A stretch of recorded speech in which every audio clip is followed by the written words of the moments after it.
जय हिंद दोस्तों, आप सभी का स्वागत है आपके अपने चैनल अपना गुरुकुल पे। आप सभी को और आपके पूरे परिवार को गणतंत्र दिवस की बहुत बहुत सारी शुभकामनाएं। गणतंत्र दिवस देखिए, रिपब्लिक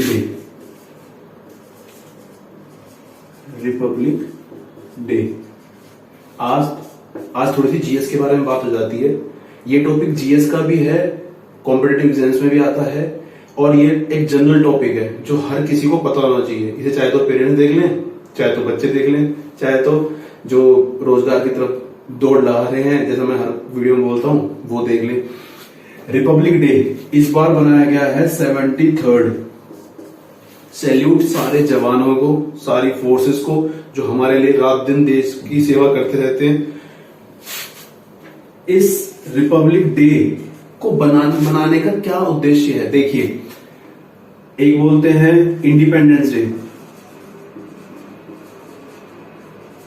इंडिपेंडेंस डे कब मनाया जाता है? 15 अगस्त 1947 को। 15 अगस्त 1947 को हमारा देश आजाद हो गया। इसे बोलते हैं स्वतंत्रता दिवस। लिख देता हूं, स्वतंत्रता दिवस।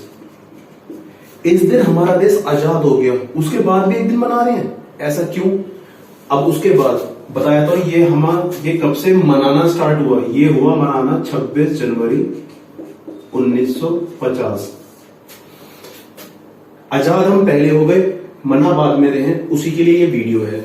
देखिए, सबसे पहले हमारा जब देश आजाद हुआ था, आजाद होने के बाद हमारे देश पे अंग्रेजों का राज था। हम अंग्रेजों के गुलाम थे। हमारा देश फाइनल जो सबसे आजाद हुआ है वो आजाद हुआ है 1960 में गोवा से।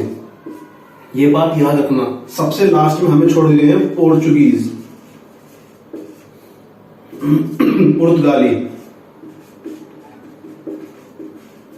सबसे लास्ट में हमें इन्होंने छोड़ा है। तो जब हमारा 1947 के बाद जब हमारा देश आजाद हो गया, जिसे हम आजाद बोलते हैं, तो वो पूरी तरीके से आजाद नहीं हुआ था। हमें अंग्रेज ने हमसे ये कहा था कि हम आपको आजाद तो कर रहे हैं, लेकिन आप इस पूरी व्यवस्था को चलाने के लिए आप एक काम कीजिए, आप अपने यहाँ पर एक संविधान बनाइए।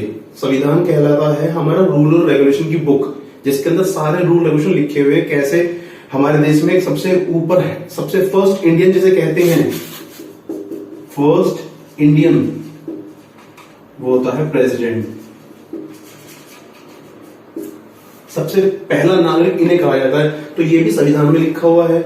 उसके बाद प्रेसिडेंट के बाद कौन आता है, कैसे आता है, कैसे हमारी व्यवस्था चलेंगी, ये सब चीजें जो है हमारे संविधान के अंदर लिखा हुआ है। अब उस संविधान को बनाने के लिए हमारा माफी चाहूंगा, 1947 के बाद जो ब्रिटिश सरकार थी, ब्रिटिश सरकार ने अपने पास से, अपने वहां से कुछ लोग भेजे हमारे देश में, जो ये देखेंगे कि इन्होंने संविधान बनाया या नहीं बनाया, या ये संविधान को किस तरीके से चलाते हैं, कैसे ये अपने देश को चलाने के लिए सक्षम है या नहीं है। 5 साल 1947 से 5 साल उन्होंने देखा और फिर इलेक्शन हुए हमारे 1952 में। इलेक्शन, ये बहुत अच्छा सवाल है। इलेक्शन सबसे पहले हुए थे 1951 में।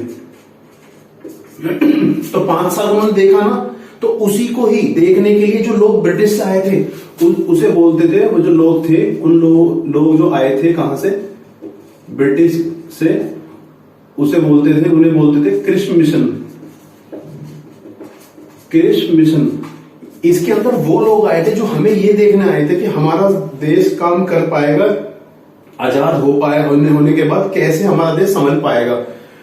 क्रिश मिशन के अंदर लोग आए, आकर उन्होंने देखा, हमें लग गए 2 महीने, पूरे 2 महीने उन लोगों के अंडर में रहते, क्योंकि उन लोगों ने हमें बताया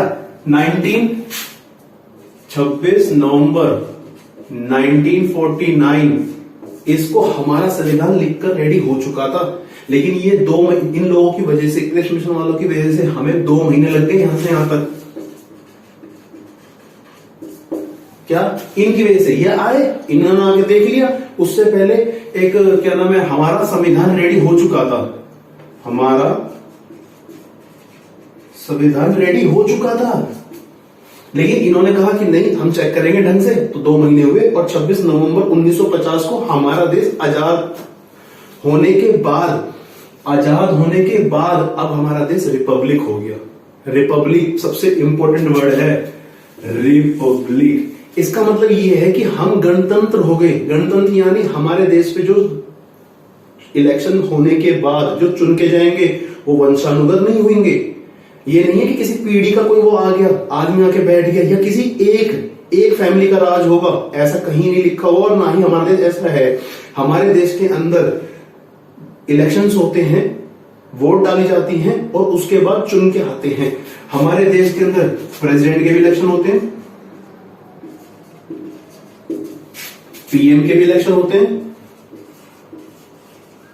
सबके ऊपर से लेकर नीचे तक हर इंसान के चुनने के लिए इलेक्शन दिए गए हैं। इलेक्शन की व्यवस्था दी गई है। तो इस इलेक्शन की व्यवस्था के लिए ही कि हमें ऐसी आजादी मिली, ये हमारे लिए बहुत गर्व की बात है कि हमें वोट डालने का हक मिला। किसी एक परिवार को ये नहीं है कि कोई परिवार आ गया वही हमेशा शासन करेगा, उसका बेटा शासन करेगा, फिर उसका बेटा करेगा, फिर उसका बेटा करेगा, ऐसा कहीं कुछ नहीं है। और कोई एक ही आदमी नहीं बनेगा हर बार। वो हमें इस रिपब्लिक से दिया गया है। आई होप, मैं अंडरस्टैंड, मैं सोचता हूँ, मैं समझता हूँ कि आपको ये सब समझ में आया होगा जितना मैंने समझाने की कोशिश करी। वीडियो में थोड़ा बहुत ऊपर नीचे हो तो दोबारा वही जो बात मैं कहता हूँ, अपने भाई को छोटा समझकर माफ कर दीजिएगा। लेकिन गणतंत्र दिवस मनाने का सबसे मेन जो मुद्दा है वो ये है कि इन्होंने हमें शक्ति दी। हमें शक्ति दी कि हम क्या कर सकें, वोट डाल सकें। और हमारे इस देश में एक इंसान हमेशा राज ना करे, कोई एक पीढ़ी हमेशा राज ना करे। तो इसी के लिए जय हिंद, जय भारत। और अपने भाई का जो चैनल है अपना गुरुकुल, दोबारा बता देता हूं मैं, अपना गुरुकुल, सौरभ बढ़ाना, सौरभ बढ़ाना। इसे लाइक करें, सब्सक्राइब करें और ऐसे ही प्यार बनाए रखें। जय हिंद, धन्यवाद।